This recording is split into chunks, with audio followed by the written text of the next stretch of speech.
So this is our second video for double angle half angles. And I did want to look at one more double angle, which is on actually one of the homework exercises.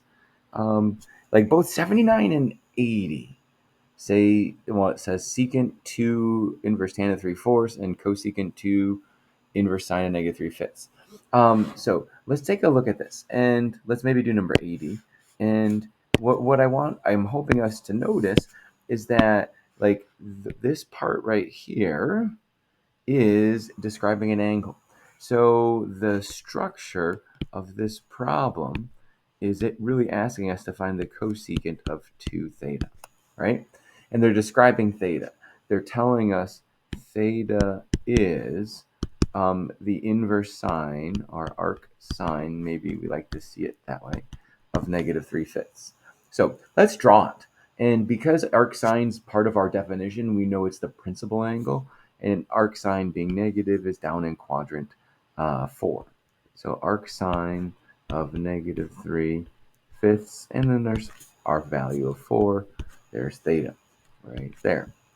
Okay, now we don't have cosecant of a double angle. We do have sine, and so that's sort of the reason I want to look at this, is that what if you first expand sine of 2 theta, right? Which is 2 sine of theta cosine theta, get an answer, and after all that's done, take the reciprocal, is my suggestion. And then I can show you an alternate too. Let's see. So 2 times sine of theta, which we said was negative 3/5, times cosine of theta, 4/5, which looks like that's negative 24 over 25. So that's sine of 2 theta. So then if we wanted cosecant of 2 theta, we just have to take the reciprocal of our answer. So negative 25 over 24. Okay, so that's how I would do it. I guess at the very start, if you wanted to just represent cosecant of 2 theta as, well, that's 1 over sine of 2 theta, which means you'd be solving 1 over 2 sine theta cosine theta, which you could write as like cosecant theta secant theta over 2, and then solve. Like cosecant of theta is 5 over negative 3. Secant of theta would be 5 over 4, and then divide all that by 2. So you have negative 25/12 divided by 2, which is no surprise, gives you negative 25/24. So, like on the sums and the differences, we can still evaluate cosecant and cotangent and secant, just do the reciprocals.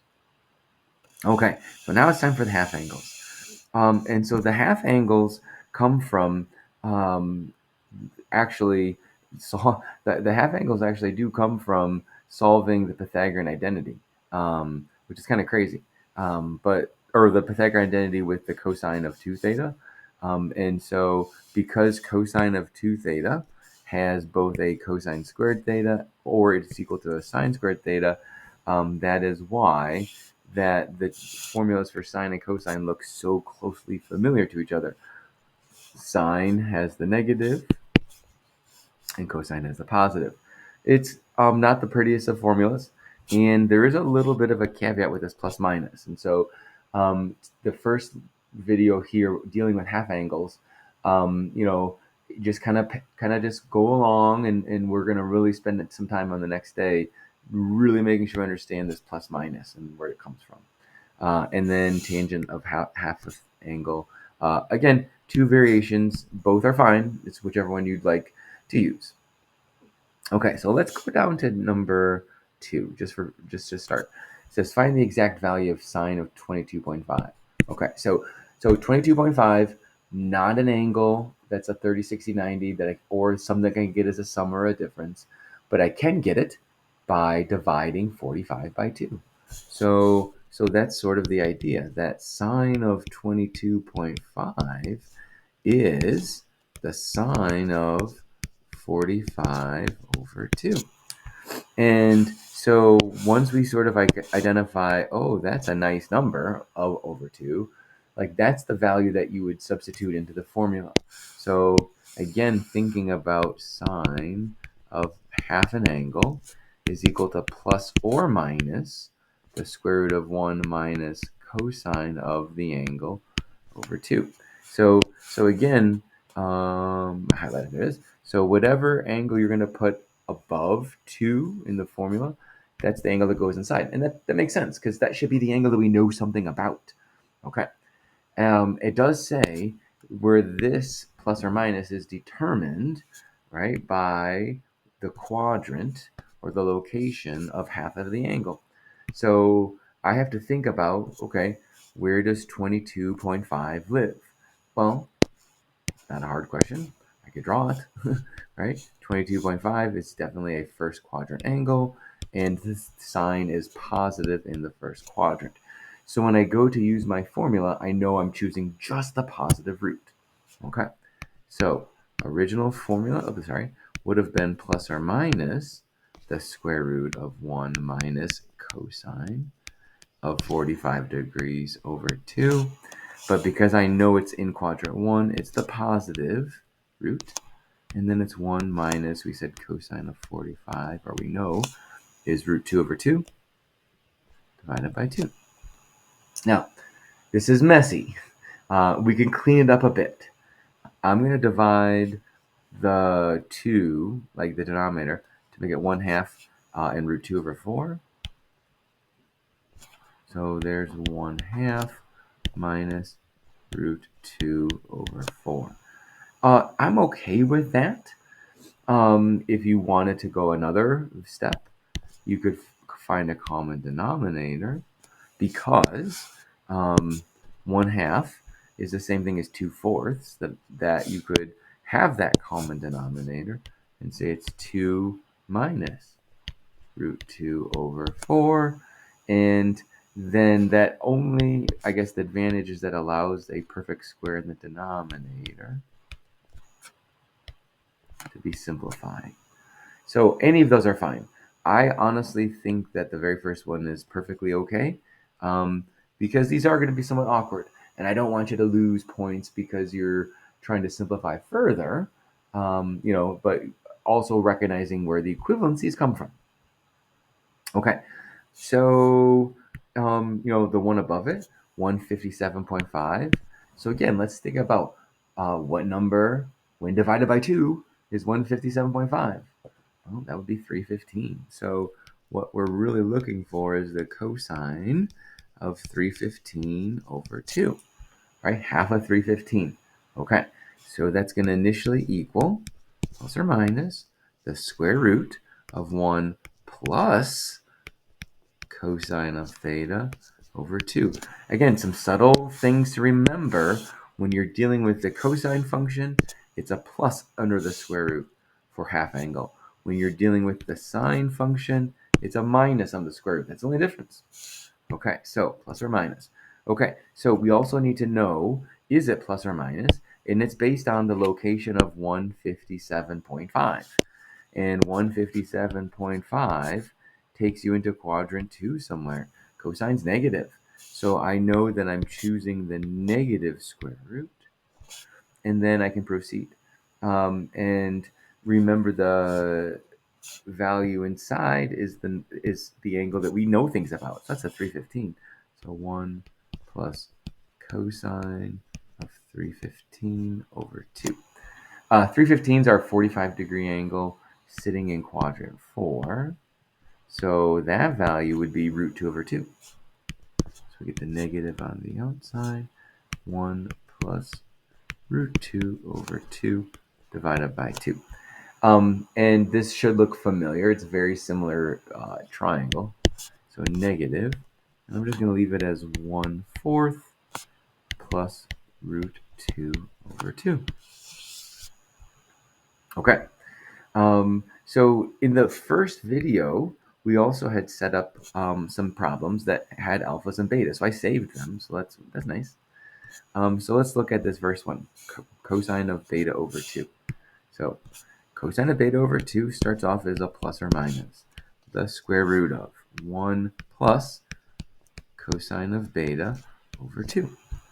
Now, we need to know, is it positive, is it negative? And again, it's based on the location of beta over 2. But look at our picture. We drew beta, right? We were given that beta is between 3 pi over 2 and 2 pi. So we're going to use that to figure out where half of that angle is, right?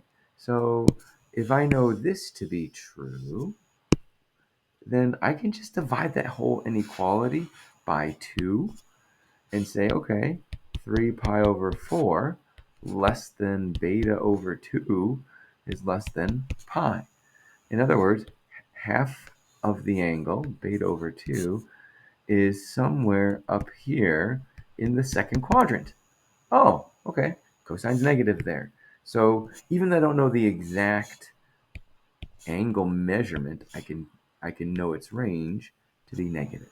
Okay, and then we continue. 1 plus, let's see, cosine of beta. So going back to the labeled beta, which is up here. Right, this guy right here. Cosine was 4/5.